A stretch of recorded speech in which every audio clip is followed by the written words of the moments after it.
Welcome to the March monthly wrap-up of Podkas, conversations on Philippine history, politics, and society. Happy Women's Month! Yes, Happy Women's Month. Happy Women's Month! Okay, so in place of our Saturday primary source and new episode, we are uploading this wrap-up episode for this weekend. March has been a really long month, and we are recording this on its last day, March 31, 2021. I'm Vec. And I'm Lee. And we tried to make sure na i-record itong episode na ito the end of the month para talaga masigurado na wala kaming ma-miss na any event because this month has been jam-packed.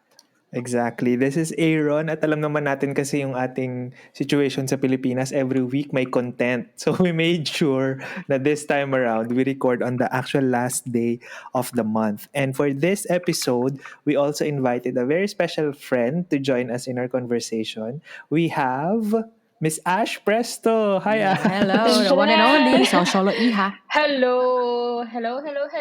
Nice. Matagal akong fan ng podcast. So, parang itong starstruck moment for me. So, katulad nga ng sinabi ni Vec, it's Women's Month. So, Ash, alam kong busy ka lagi kapag Women's Month kasi you're an advocate of women's rights and everything that goes with it. So, kumusta ang Women's Month mo? Nakakatuwa naman ang Women's Month kasi makikita natin na may effort talaga sa iba't ibang mga sektor na kilalanin ang karapatan ng kababaihan, pero alam din natin na hindi ito sapat, na napakarami pa rin kailangan gawin at hindi lamang ito nakakulong sa mga discussion lamang sa online at sa mga iba't ibang forum, kundi nakatuon din sa mga ginagawa natin materially speaking na nakalubog ka talaga on the ground. Yeah, I think it's really all about amplifying our voices, no, online or offline. So all right, pag-usapan na natin yung mga issues ng March at nabanggit nga natin kanina, marami yan. So let's start. Ngayong March, nagulat pa rin tayo sa magkakaibang mga insidente ng racismo sa iba't ibang parte ng mundo, partikular na ngayon sa US. So, noong March 16 lang, 8 tao, including 6 women of Asian descent, ang napatay nung nag-open fire isang gunman sa Georgia sa 3 magkakaibang spa. Noong March 29 lamang, nung Lunes lamang ito, isang 65-year-old na Pilipina ang inatake sa labas lamang ng isang establishmento at walang tumulong dun sa 65-year-old na Filipina na ito. At nung mismong araw din na yun na Lunes, isang lalaki of Asian descent din ang pinagsusuntok at sinakal sa isang subway train sa Brooklyn. Itong mga magkakaibang insidente na ito ay iniimbestigahan at kinakategorisa bilang Asian American hate crimes na lumalala ngayong panahon ng pandemya. Grabe, no? Talagang, and this is happening, di ba?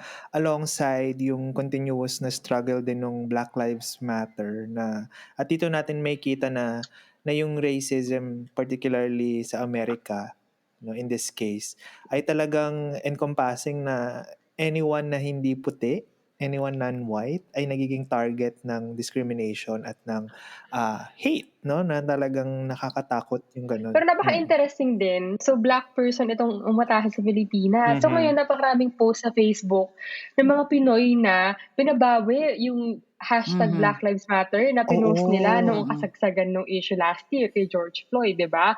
So, nakikita natin dito kung gaano ka-complex na minsan yung mga taong Totoo. alam mo yun, nasa oppressed and marginalized side, sila mismo yung pinag-aaway. Na nakikita natin, hindi iba sa pagdating sa ibang vectors of Totoo. oppression like class, na minsan yung mga magkakaparehas na nasa mababang socio-economic class ang pinag-aaway, middle class versus lower class. Tapos ngayon, ang nakikita natin, parang kakaroon ng division between Asian hate crimes and then Black Lives Matter movement na dapat ay targeted talaga sa white supremacy kasi pare-parehas ang tamang tayong biktima dito, no? That's right.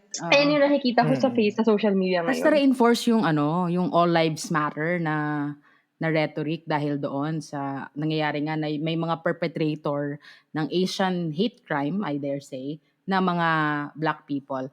Tapos, ang malungkot dyan, nala-divert ngayon yung condemnation. Tulad nung binanggit ni Ash, instead na sana ang kinakalaban ay white supremacy, nagkakaroon nga ng divide between the African Americans and the Asian Americans. Pero, makikita din doon kung ano yung bias in terms of perception. Kasi lumalabas naman sa datos na 74% ng instances ng Asian hate crime ay ang perpetrator ay white people. Pero yung hype up, 'di ba, na In this Oo, case, oo. ang naha-highlight at ang Oo. pinapansin ay yung mga instances na ang Mm. nag-perpetrate ay African Parang nag-latch Americans nga. on sila, dito sa issue na 'to.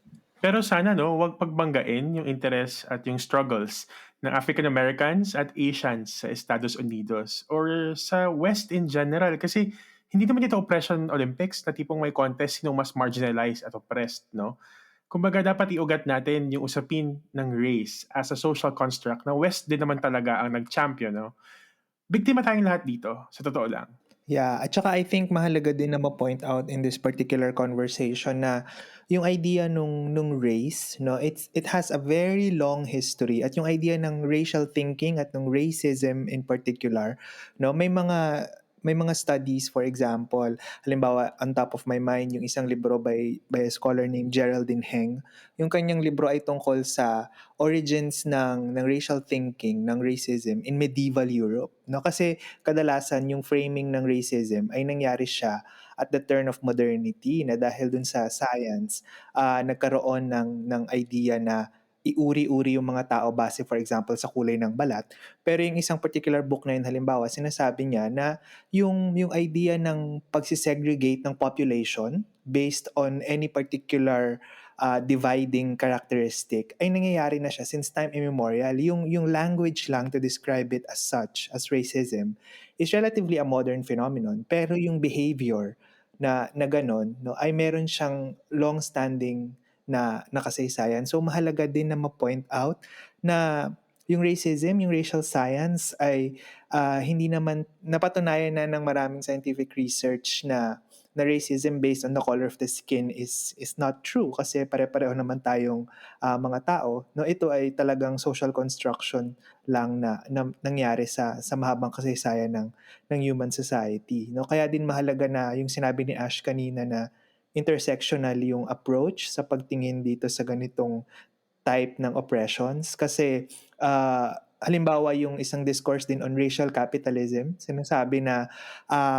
inherent dun sa pagre-reorder ng mga society into these dividing lines yung kapitalismo talaga na nag-o-oppress sa isang grupo ng tao dahil sa interest ng ilan na continuous na mag-accumulate. So napaka-complex na issue katulad nung nabanggit kanina. So at kaya din yung effort to combat these types of oppression ay hindi rin siya madali na pag-usapan, kasi mahaba yung kasaysayan, madaming salasalabat na issue yung kasama dito. True, tsaka imagine ko na din, no, dahil nabanggit ni Aaron yung intersectionality. Kasi nakikita natin din sa examples kanina, majority ng mga biktima ay puro babae. So ito ay usapin ng kung sino yung nakikita na pinakamahina sa lipunan at nagpapatong-patong yan. Kung babae ka, tsaka Asian ka, tsaka hindi ka pa nabibilang sa elite na socio-economic class sa lipunan, o ikaw talaga yung kailangan mag-ingat at magiging target ng mga tao. Hindi nila ay kakayanin ka kasi True. hindi mo kayang lumaban. At iyan ay issue din dito sa Pilipinas, no? Napakalaking bagay din yan kahit Pinoy ka, tapos morena ka, tapos yung iba May mestiza, privilege. sila pa rin yung titignan na mas nakakaangat kaysa sa'yo. Yung isa pa sa mga pinaka-prominent na nangyari this month ay nangyari nung March 7. It was a Sunday.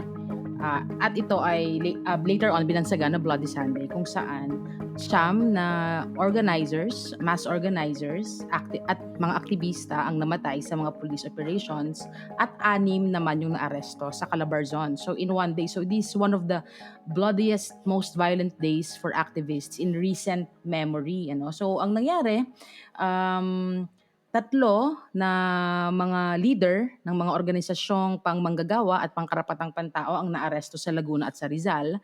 At ang mga namatay naman sa police operations ay merong 1 sa Cavite, 2 sa Batangas, at 6 sa Rizal. So nangyari to nang sabay-sabay, halos magkakasabay ng operasyon ng pulisya noon ngang March 7. And later on, nung in-interview yung Calabarzon Police Chief, Brigadier General Felipe Natividad, ang sabi niya, yung mga operations na yon ay in compliance with Executive Order number 70. At itong Executive EO number 70 na to ay binitawan ni Duterte noong December 2018 pa. At ito nga ay specifically EO tungkol sa pagsupil sa mga komunista di umano sa local level. At ang I think isa pang magandang i-point out dito na 2 days, so Friday March 5, bago yung nangyaring madugong mga operasyon sa mga probinsyang ito dito sa Calabarzon, nagbitaw yung presidente ng mga salita kung saan sinabi niya sa mga pulis na hulihin nyo at huwag kayong mag-hesitate na patayin yung mga komunista. Alright, so red tagging, and then after that, direct order to kill from the president himself, at yun nga yung naging resulta. At nito lang, recently, kailan ba to? Dito yan sa Kanlubang, dito sa may Laguna din, merong isang labor rights leader ang pinatay. I think nung March 29, si Dandy Miguel ay binaril din.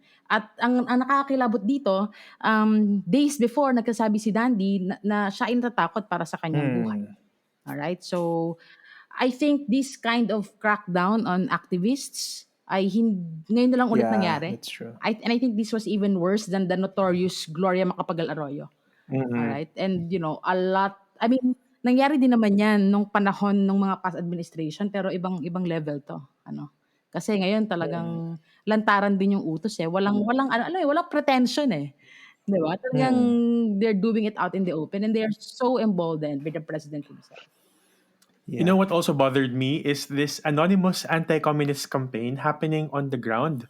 Tulad na lang nung red tagging ng isang Mandaluyong judge na nagpalaya sa mga aktivista. Bigla na lang may naglagay ng tarpaulin na nililink yung judge sa CPP. Tapos dito lang yung mga coffins na bigla na lang sumulpot sa Makati at sa Quezon City na propaganda campaign against the Communist Party. Harry Roque can say na, kahit sino pwedeng magsabit ng tarpaulin or kahit sino pwedeng maglagay ng kabaong dyan sa kalye to campaign against communism. Hindi yan sanctioned ng government. Pero sa huli, who benefits this kind of messaging? At sino ba talagang may hayagang kampanya against communism? Diba? Every month meron tayong ganitong Napansin issue ko rin.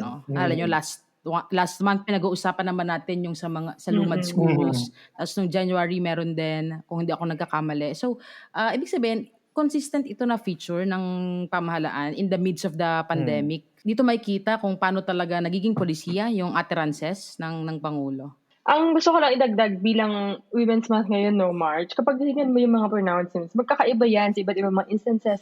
Napakarami, halos araw-araw may mga nababalitaan ka na hindi natatawid sa mainstream media, pero pag naghalungkad ka, meron namang panibagong anti-communist or anti-activist na mga pahayag. Pero kung titignan mo, pagdating sa babae, alam mo yun, napaka-visual. Napaka-detailed nung pagsasanction sa kanila. Barilin mo sa puke.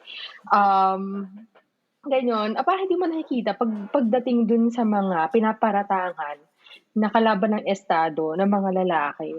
So, Women's Month, alam naman natin, mas malala ang torture na ginagawa sa mga babae. Hindi ko pinaglalaban, of course, ang iba't ibang mga aktivista, pero pagdating kasi, yung katawan ng babae, napaka-sexualized at objectified niya. So, pagdating sa mga torture methods, napaka-targeted dun sa dangal at dun sa katawan ng babae. Specifically, yung mga harassment, yung panggagahasa, yung imagery ng pagbabaril sa mga parte ng katawan nila. Ibang-iba kasi yung target Especially kasi yung mga pinakamatataas sa official natin na pinakamalakas yung boses pagdating sa anti-communist campaign ay sexist din at misogynist in nature. Yung binanggit ni Ash na yon, yung kakaibang pag-atake sa mga babae bilang sexual being in instances of torture and human rights violation, that is something consistent.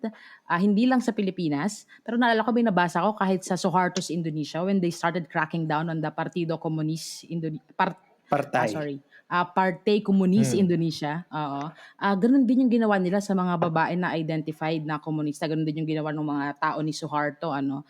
Yung torture, ay hindi lang basta torture. Meron talagang particular na pag-atake sa kanilang sexual. True. Tsaka sa ibang mga, di ba sa kasaysayan, parang categories nga yan as that's right. war crimes. Parang parte yan ng kolonisasyon. Ganyan, yung pag-colonize mo sa katawan ng babae. Parte yan nung digmaan. Na ngayon ay hindi ko alam mo paano ito i-face in an acceptable way. Pero it's sobering na may mga diskusyon na ngayon na nagsasabi na hindi yan parte ng digmaan. Na hindi yan basta-basta collateral damage labang. Kasi iba talaga yung target nun para pinapaigting mo talaga yung pagkabiktima ng babae sa lipunan na ibang-iba yung posisyon sa mga lalaking kalaban mo din. 'Di ba? Especially kasi tingnan mo doble victimize yung mga babae pagdating sa mga digmaan. Pero at the end of the day, ang hirap i-recognize yung mga kontribusyon nila dun sa mga success nung wars, 'di ba? Yung mga heroes natin sa Pilipinas hanggang ngayon predominantly mga lalaki pa rin kahit napakaraming mga nag-contribute na mga babae din, na hindi natin alam hanggang ngayon yung mga pangalan. Ako iniisip ko ano yung magiging epekto nito dun sa mismong activity ng pag-organize. Kasi very targeted Halimbawa, these are labor leaders or housing advocates, di ba? I mean, the Philippines has always prided itself with our very active civil Mm. society. I Yeah. mean, compared to our neighbors, di ba? Pero ngayon, ganito Truth. yung Mm. Yung talagang totoo. nagtatawid Tapos sa atin, parang Tay. hanggang ngayon, grabe yung 'Di ba? nangyayari.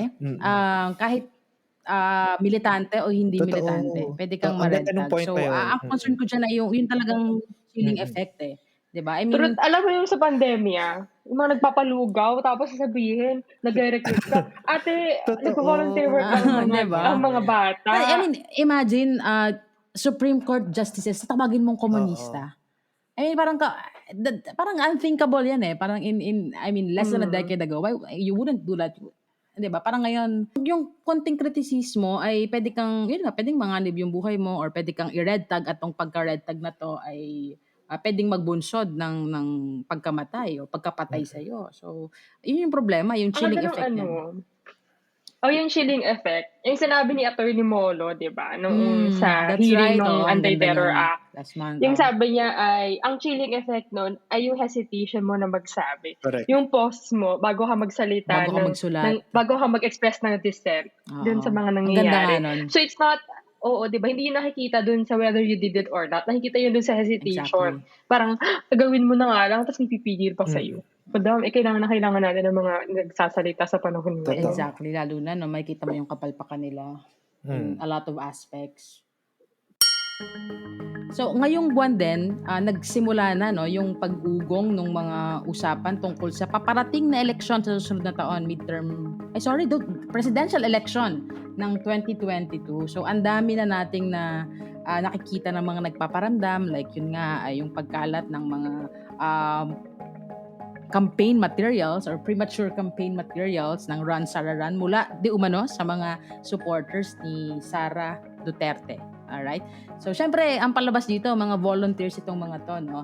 Egging Sara Duterte to run for presidency. Pero ang isa sa mga nakakatawa dito ay parang a few days ago, parang Sara issued an order to the Run Sara Run volunteers na wag mo na wag mo na kayong magdikit ng tarpaulin. Parang akala ko ba volunteer, ba't kaya mo silang utusan? Suddenly parang under na sila sa'yo, di ba? Pero bukod sa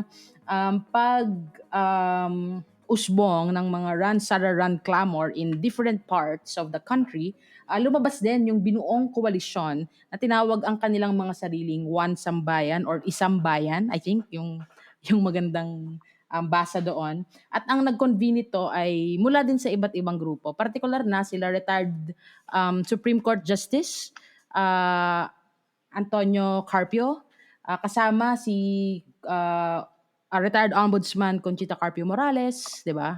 So, yan. So, sila, they started kasama rin yung iba pang mga leaders like Nericol Menares, I think. So, talagang may kita na very broad, very multi-sectoral coalition yung binubuo. I think to consolidate the opposition. Kasi kailangan nating aminin na for the past, how many years? 5 years almost? Parang wala talagang na-consolidate na opposition. And I think dito, nakita nila na the only way to counter the strength of the supermajority, halimbawa, na nag-coalesce when Duterte came to power would be to create a united opposition. So ngayon, may mga lumulutang na pangalan na nirecruit di umano ng isang bayan bilang maging standard bearer. So nandiyan ang pangalan ni Leni Robredo, syempre, pangalan ni Grace Poe, Ping Lacson, at ni Isko Moreno. So anong masasabi niyo diyan sa combination na 'yan? Combination ng mga lumulutang na standard bearer ng ating potential opposition come 2022. Ako hindi ko alam kung ano actually yung mafe-feel ko. Both, well, I feel siguro a certain level of disdain both on the Run Sarah Run initiative, kung initiative man yun o concerted effort, at yung Isang Bayan.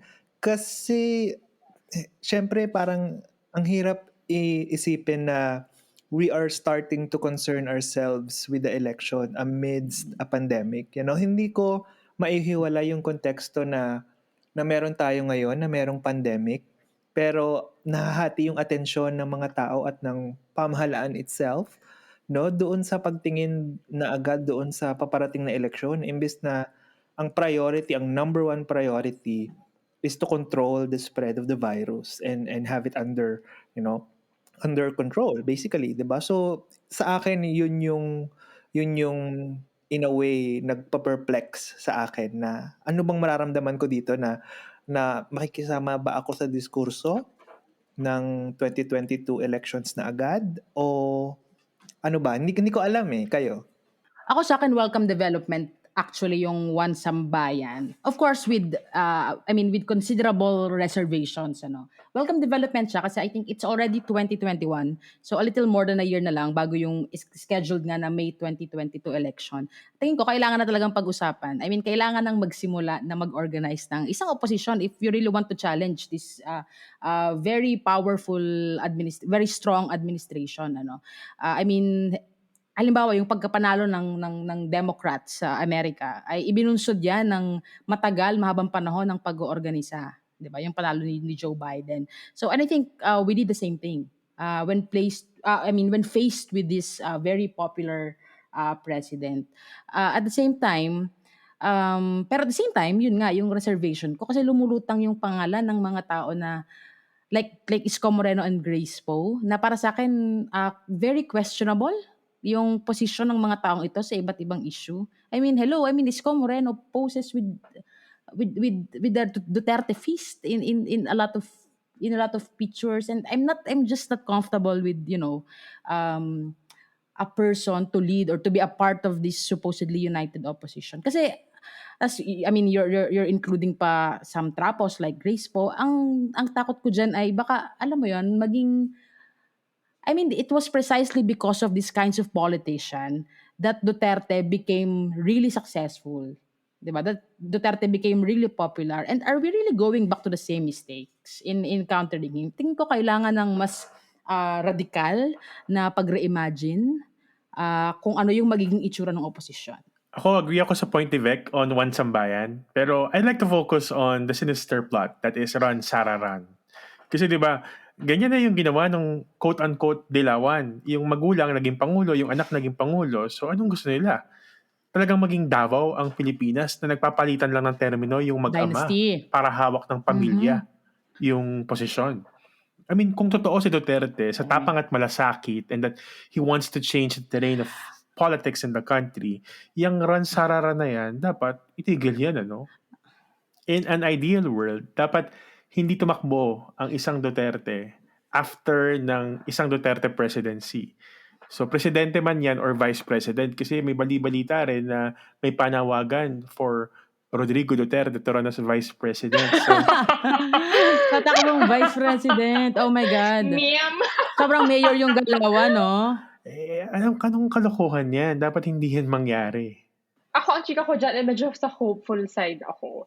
Kasi, pwede rin natin sabihin, coming from the point of Lee and Aaron, na kung gaano ka adaptable, alam mo yun, yung political system at yung electoral system sa Pilipinas, na kahit may pandemya, ayan, kaya natin ituloy ito, guys. So, siguro ito ay isapin na kung sino yung may control. At kung sino yung merong makinarya hanggang That's ngayon right. na magpalaganap ng kanya-kanyang pangalan ngayong pandemya. Tsaka huwag nating halimutan ng Pilipinas na niyan. Archipelagic. Nag-isip pa ako anong term.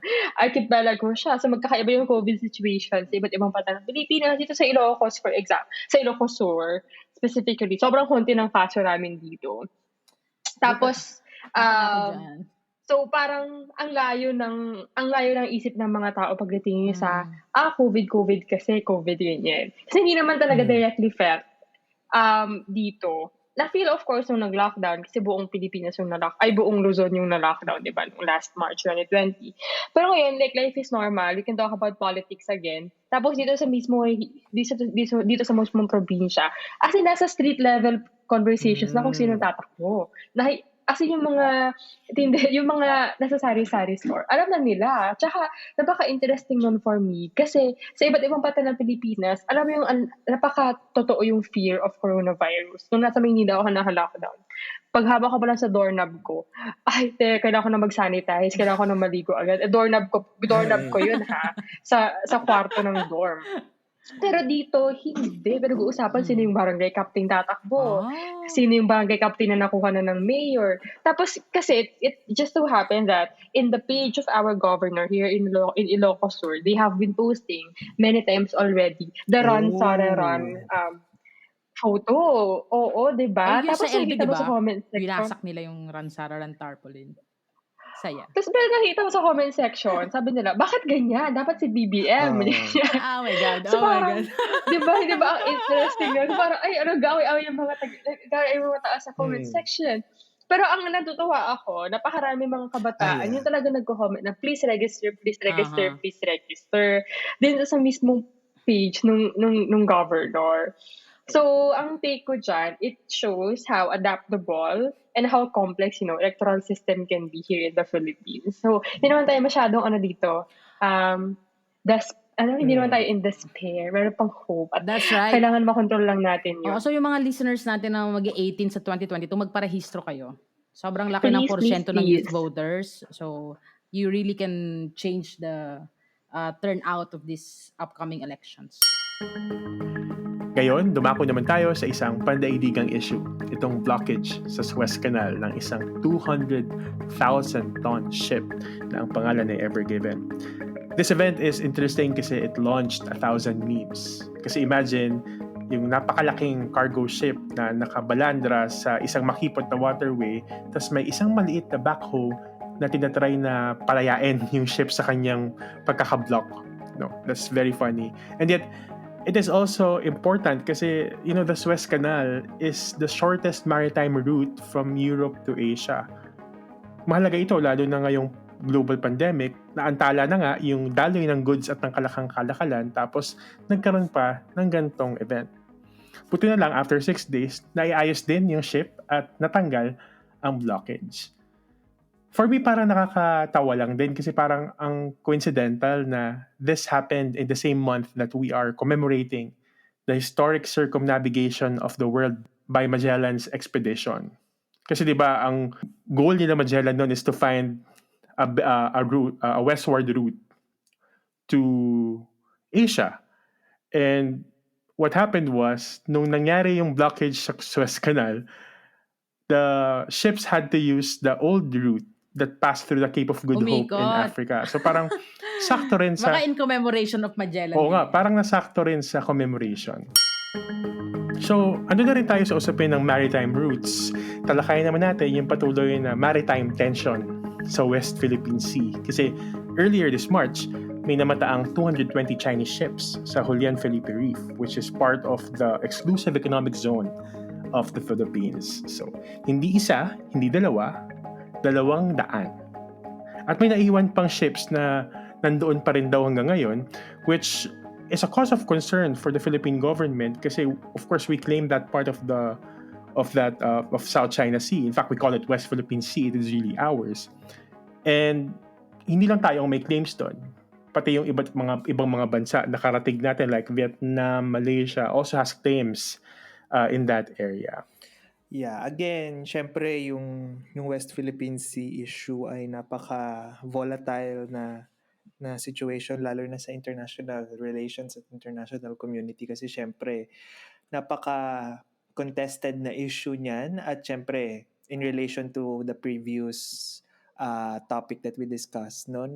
It's also an election issue pagdating dito sa Pilipinas. So, again, yung response ng government ay talagang kailangan din nating antabayanan at scrutinize kung paano yung magiging action niya in relation to that incident. No? Kasi syempre, yung claim again ng China ay ito ay mga fishing boats, fishing vessels, no, at pinoprotektahan lang nila yung mga fishermen nila, no, pero may mga nagsasabi nga na that has been the standing rhetoric of China pagdating kapag may nakikitang ganitong debacle dun sa West Philippine Sea, no. So ang tanong ngayon is how will we effectively respond to this situation? Naalala ko yung chika ni former Associate Mhm. Justice Antonio Carpio na isa sa mga pinaka-importante talagang tinitignan mo sa iboboto mo sa upcoming elections kung gaano siya alam mo yun, kung gaano siya ka-able na ipaglaban yung karapatan, yung soberanya natin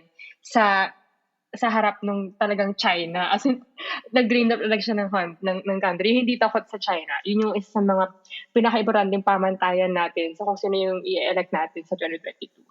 Pero swerte rin, no, na hindi natuloy yung partition ng Palawan into 3 provinces kasi that could have had dire effects to the growing Chinese presence in the West Philippine Sea.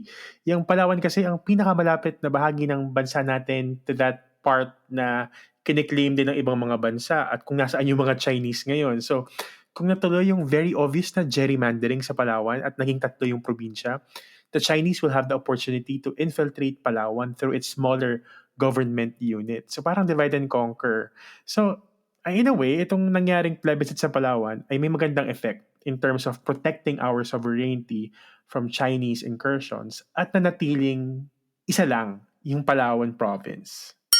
Alright, so syempre, it's been a recurring topic, of course, since March 2020, no? So, we've come 1 year into the global pandemic, ng COVID-19 pandemic. At syempre, ito ngang isang napakalaking usapin dito sa Pilipinas pagdating sa global pandemic. Syempre, 1 year into fighting the pandemic, it seemed that we're back to square one. Kasi noong March 27, in-announce ulit ng Malacanang yung pag-i-impose ng ECQ o ng Enhanced Community Quarantine sa tinawag nilang NCR Plus, no, na Metro Manila plus the 4 provinces near the region. No? So, yung lockdown na Enhanced Community Quarantine na minsan nakaka-trigger na sa maraming tao kasi nag-create na siya ng anxieties na kasi nga ito na naman yung stay at home at wala kang magagawa.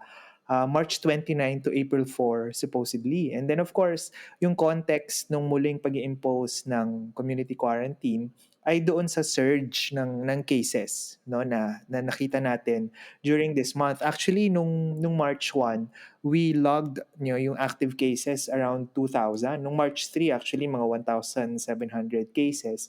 Pero nagsimula siya ulit umakyat around March 19 nung nag 7,103 yung cases, no? So alarming.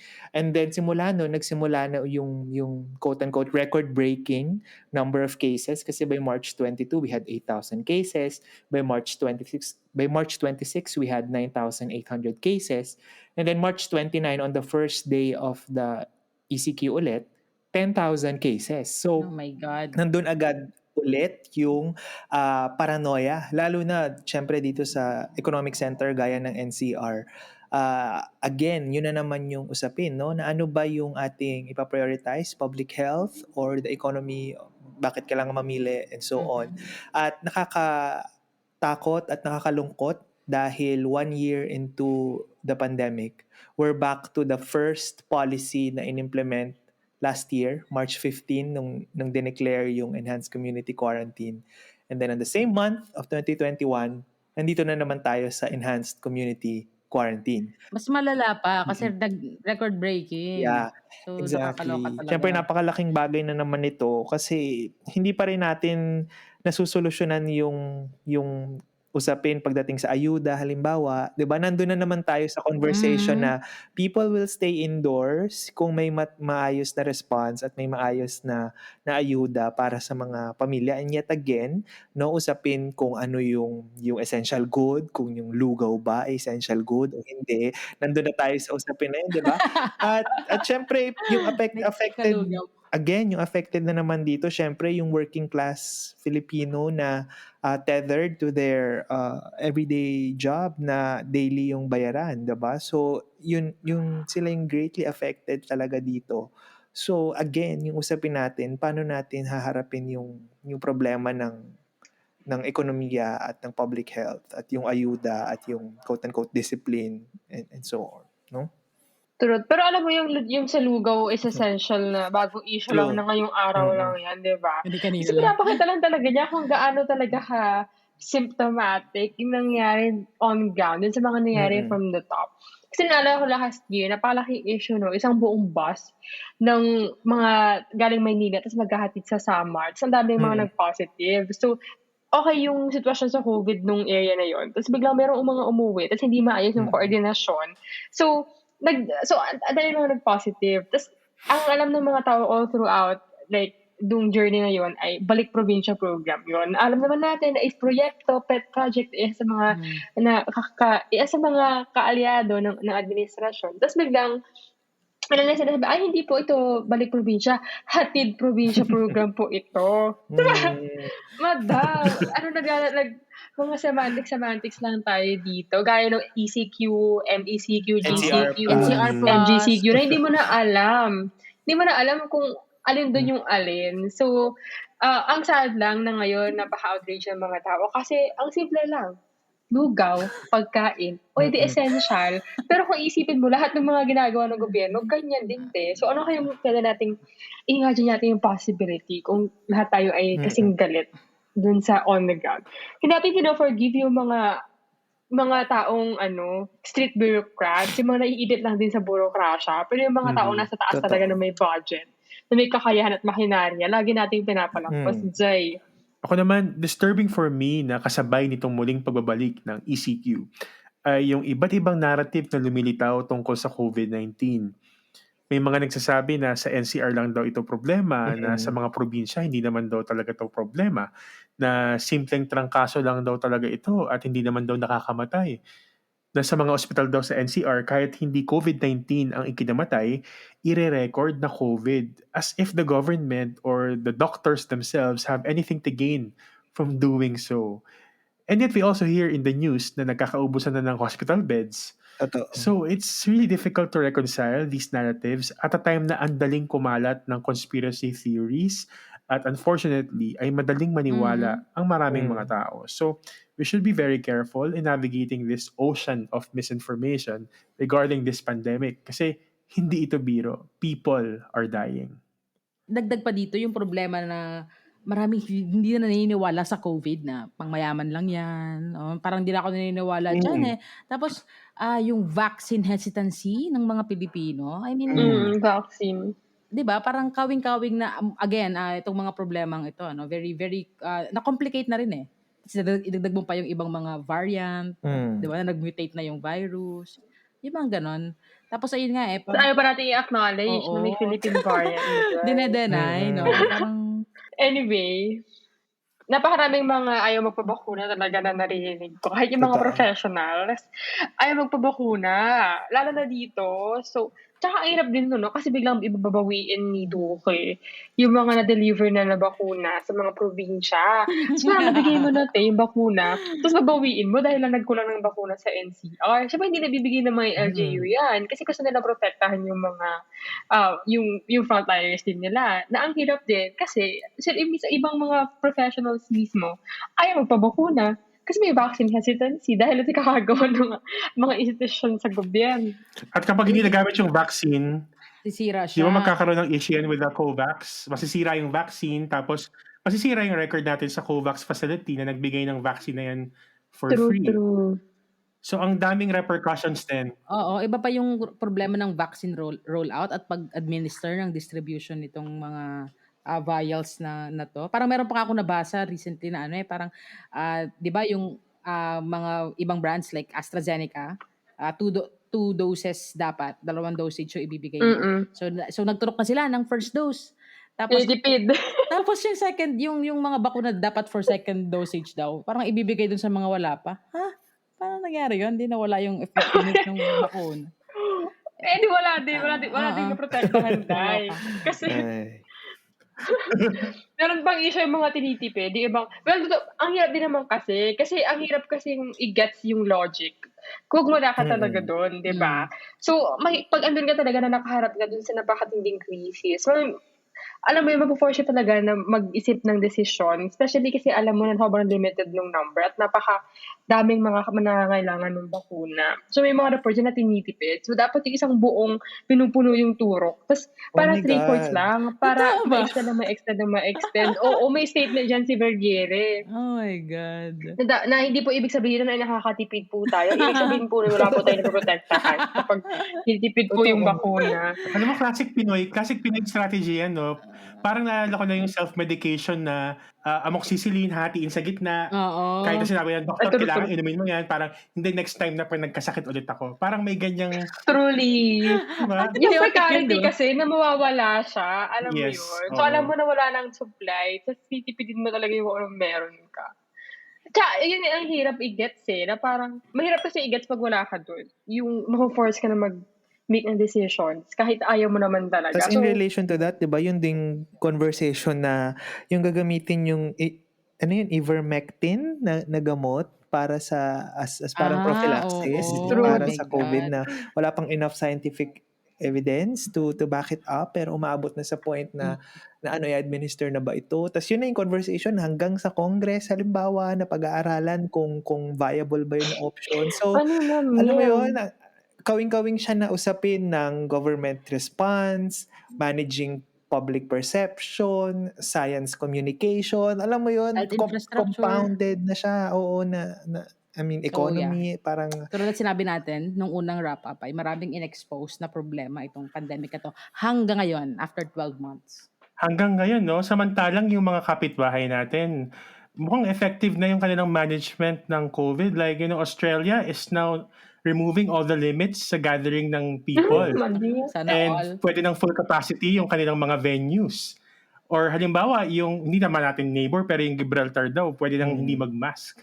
So, or siguro Southeast Asia, tingnan natin yung cases Thailand. halimbawa ng Thailand, Brunei, Tayo yung ganun. Brunei, pinakamadami, number Myanmar, 1. Brunei, Laos. Kaloka. Oo. Laos, oo. Sa Lao, wala na sis. Grabe. Siguro Kinausap kung nila ang Southeast Asian COVID. Games daw, masaya tayo, no? Pero number 1 tayo sa Southeast Asia. Alright, katulad nung sinabi natin nung opening, totoo ngang napaka-eventful nung March at parang napakahaba nung buwan na ito sa atin at napakaraming nangyari. So that has been the March wrap-up of podcast. Maraming salamat sa ating kaibigang si Ash Presto for sharing your insights dito sa Thank you, ating Ash. episode. I'm a Wow! fan. Baka may ipa-plug ka, Ash. Wala naman ako ipa-plug. Kung ipa-plug ko lang, please mag-register kayo. At okay mahiyang magsabi ng mga thoughts nyo, kahit na sasabihin na ng bata ka lang wala kang alam. Go kayo dyan, laban lang. Okay, so thank you so much for listening to our March wrap-up. Abangan ang mga susunod ng episode ng Primary Sources and You. Follow us on our social media pages and visit our website, www.podcast.org. So thank you very much for listening and have a good day.